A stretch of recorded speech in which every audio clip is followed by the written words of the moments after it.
Mesdames, Messieurs, bonjour et bienvenue à l'actualité du jour. Pour ce vendredi à Kinshasa, la coalition citoyenne pour la nation de l'archevêque Edjiba Nyamapia a organisé ce vendredi la marche La parole due au peuple déployée dans les districts de Lukunga, Tchangu, Funa et Moamba avec une convergence vers le palais du peuple pour réclamer la révision de la constitution.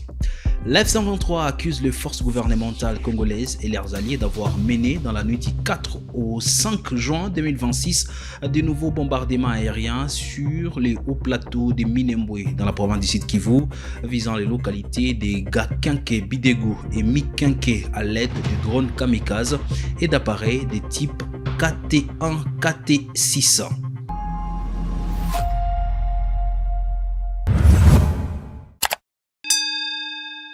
Bienvenue à l'actualité du jour. En RDC, la coalition citoyenne pour la nation dirigée par l'archevêque Edjiba Nyamapia a organisé une mobilisation à Kinshasa ce vendredi 5 juin 2026.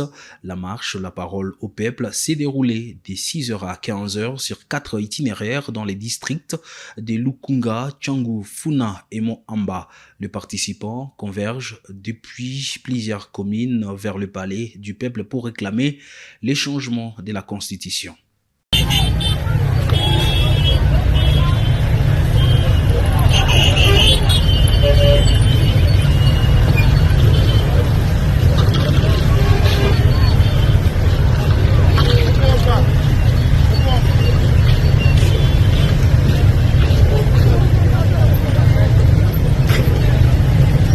Papa président, peuple lobby, pese biso maloba. Zela yako pese la biso maloba ezali référendum. Soki tondimi yango toloba référendum mbala misato. Allons-y. Référendum, référendum, référendum. Boye. Lokola biso peuple tolobi.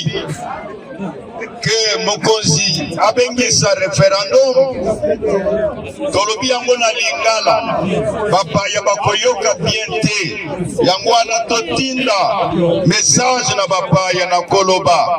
Vous tous, nous disons la communauté nationale, la communauté internationale, nous, représentants du peuple dans la société appelée société civile citoyenne, à cause de tout ce qu'il y a comme discussion. Les uns disent pas de changement, pas de révision. Les autres disent il faut réviser, il faut changer. Mais nous, le peuple, nous disons, nous sommes les souverains.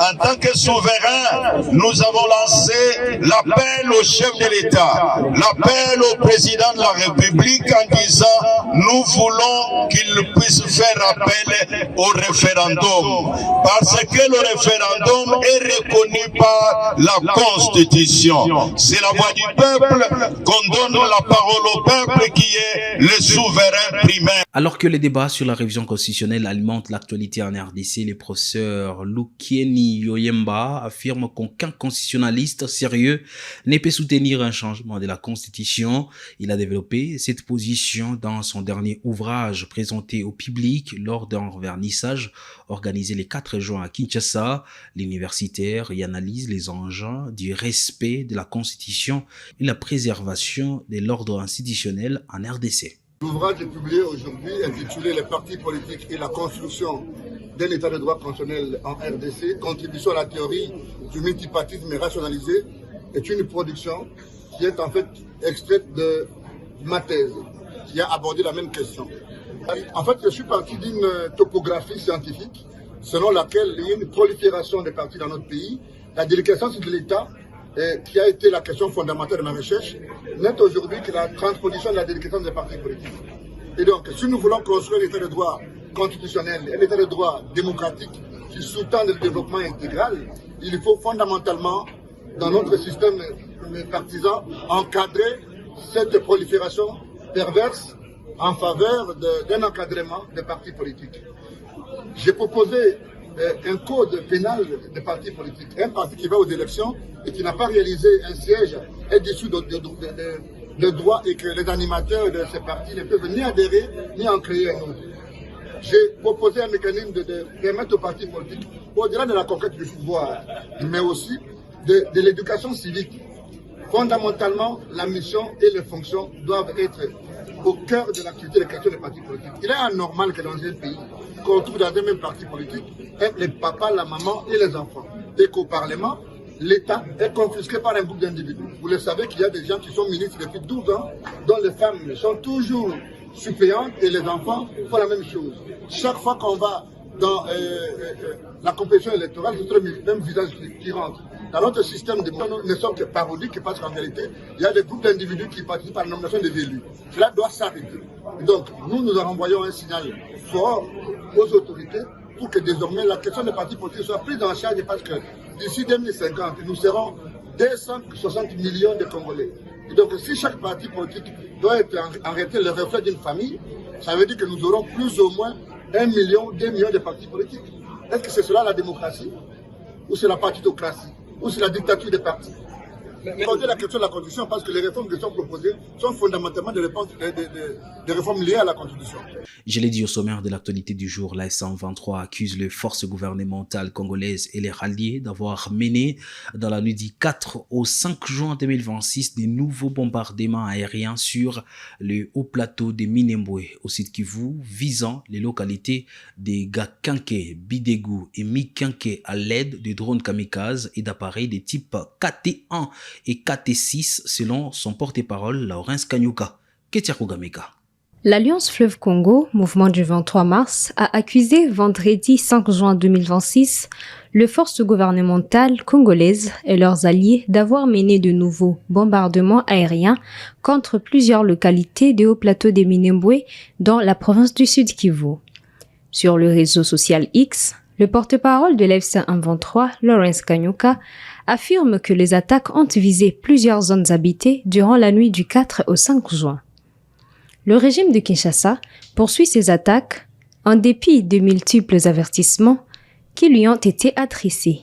Durant toute la nuit du 4 au 5 juin 2026, de 19h juste à 6h juste, ces forces coalisées ont bombardé les zones densément peuplées de Gagenke, Bidegu et Mikenke, dans les hauts plateaux de Minembwe, au moyen de drones kamikazes et des types KT-1, KT-6, a déclaré Laurence Kanyuka.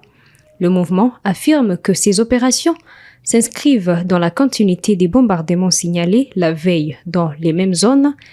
Dans une précédente communication datée du 4 juin, la FC123 avait indiqué que, dans la nuit du 3 au 4 juin 2026, dès 19h juste à 5h juste, les forces coalisées du régime de Kinshasa ont intensifié leurs bombardements aériens contre les zones densément peuplées de Gagenke, Bidegu et Mikenke dans le Minembwe en utilisant les drones kamikazes et KT-6. Selon le mouvement, ces frappes ont entraîné de pertes humaines, de destruction des biens civils et de nouveaux déplacements de population.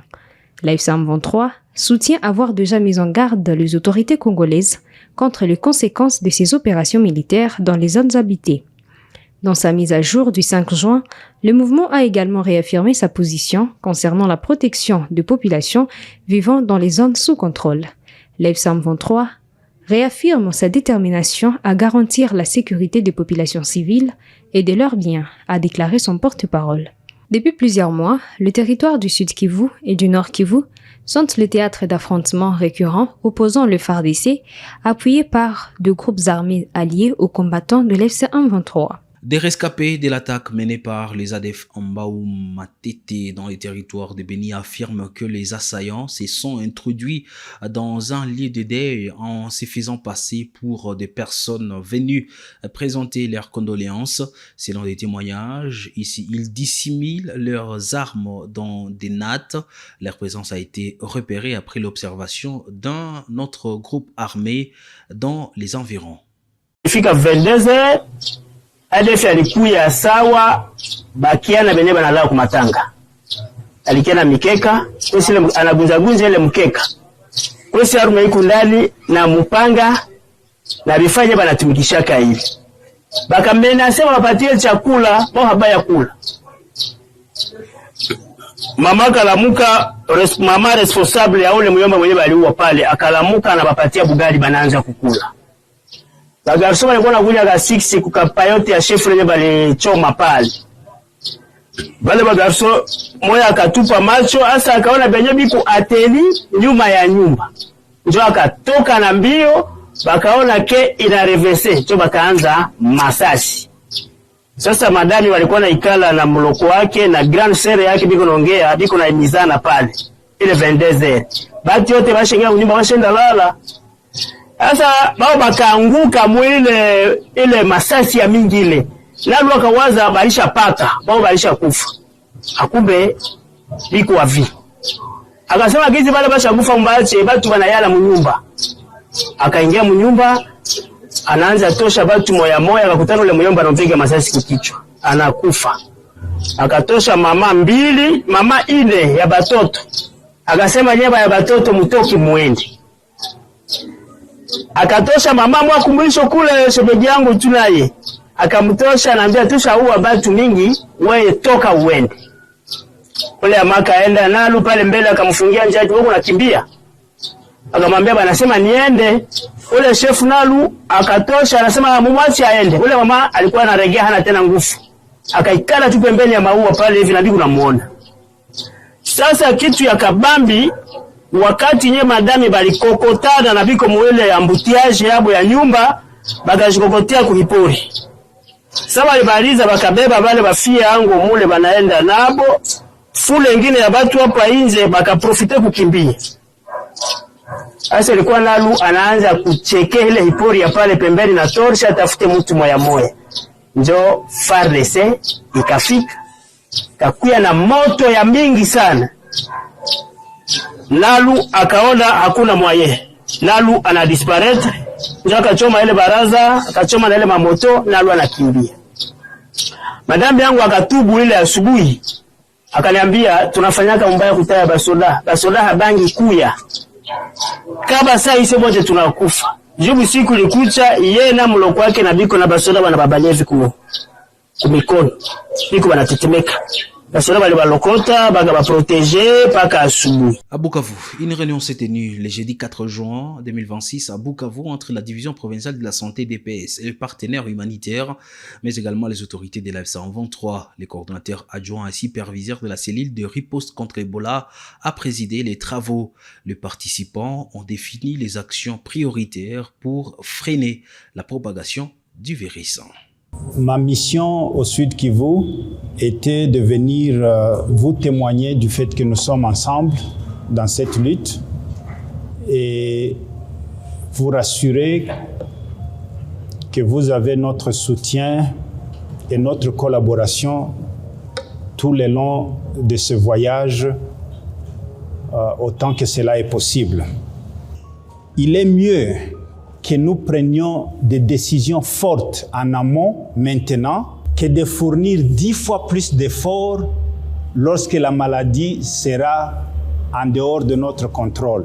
Le gouverneur a dit que la situation est préoccupante, mais elle est encore contrôlable. Dans les quartiers Chan 1 à Mungwalu, épicentre de la 17e épidémie d'Ebola, des souches Boudi-Boudiou, la propagation de la maladie a d'abord été entourée de nombreuses rumeurs, parmi elles celle d'un cercueil qui aurait été à l'origine de la contamination. Notre reporter Rachid Koudra s'est rendu à Alimassi où ce cercueil avait été incinéré par des jeunes lors d'une veille mortuaire. Il a recueilli des témoignages des habitants sur les circonstances de cet événement. Nous sommes jeudi 4 juin 2026. Hapa tuko tena ku quartier Shuni 1. Yele tunarudia tena Mungwalu yele. Hapa tuko kwa avenue ya Dibasi. Yele tuko précisément face nye maneno cercueil ilianjaka. Hapa ndio banasema basi balichomaka cercueil ouvert kilio. Ndio a partir ya pale ndio maneno kanjaka cercueil kwa toke porte cercueil kwa uwa batu yele. Selon les autres. Obilanza déjà bato tbasha fa lumière que haikukwaka cercueil ilikuwa épidémie ya Ebola ndio ilikuwa wakaba. C'est pourquoi tunakuya hapa leo on va recueillir les témoignages déjà. Beba lilalaka kuvea kilio le siku ile cercueil tukaka bunya comme vous connaissez l'histoire. Tukaka corps au moins tukaka bunya ndio famille kasema pana cercueil ile sharibika au lieu de cercueil tuzike na corps le une cercueil ngine parce que ba secousé ndia vile mnayuaka Dieu voilà, il voit qu'à veiller mortière, bah gêne, bah on a que non bah les wachelewa boule, acha tuchome yao, Dieu bana chom. Voilà, c'est comme ça que ça s'est passé. Alors sans plus tarder, nous allons échanger avec quelques habitants ici. Ils vont nous dire qu'est-ce qui s'est passé concrètement après l'événement Kuchoma Cercueil.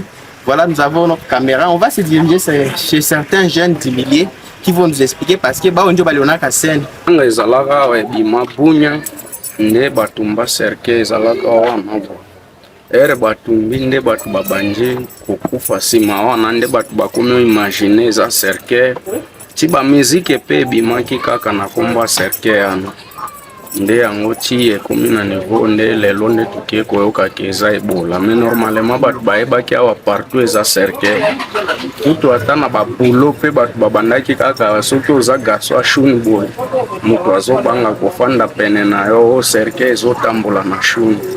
Sikoyo awa na shuni eske batu bakufa peza ebele mpona biloko wana ya bacercueil mpo bayebisi biso ki batu babandoki mayere moko? Oui, eza normal batu bakufaki mingi mpo masolo yango ebandaki na shuni na batu babandaki kokufa penda otuta nturo ya awa mingi.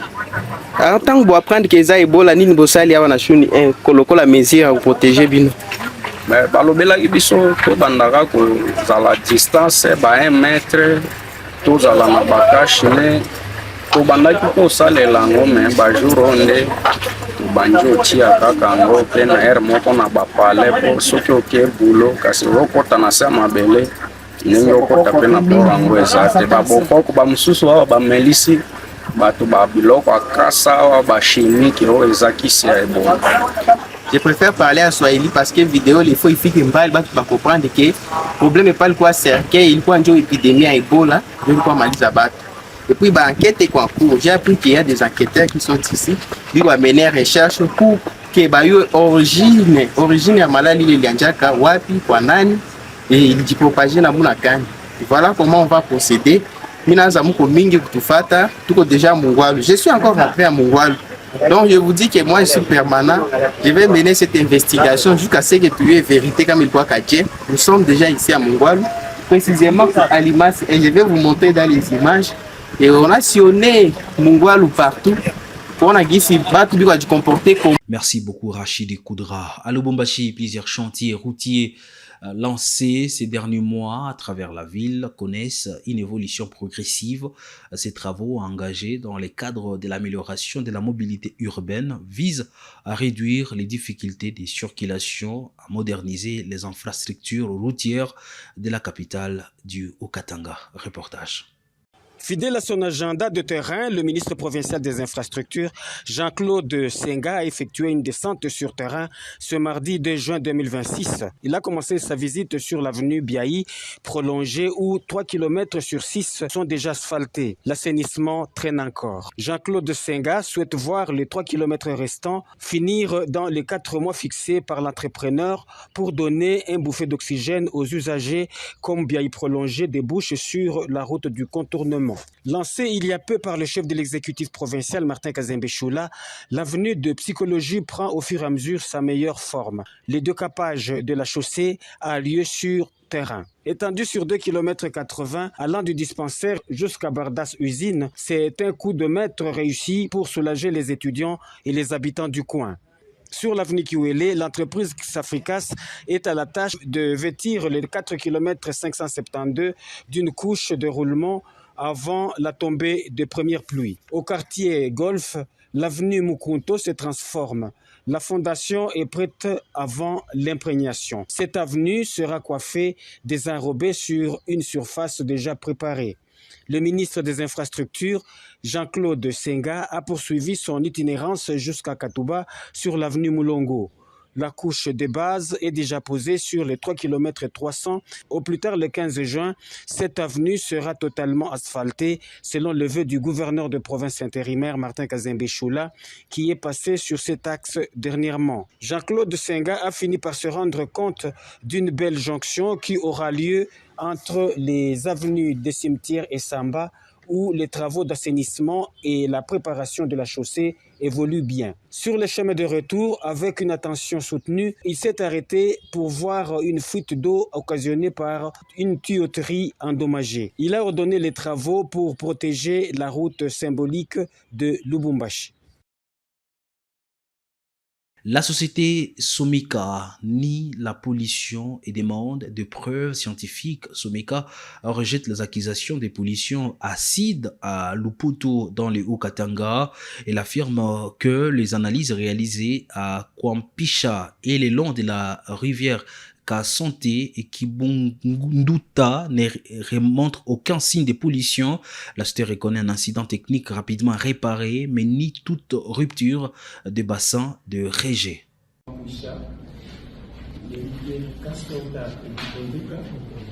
Ainsi que le lac artificiel de l'Inera Kipopo. Une mission de terrain a été réalisée à Lupoto le 3 juin 2026.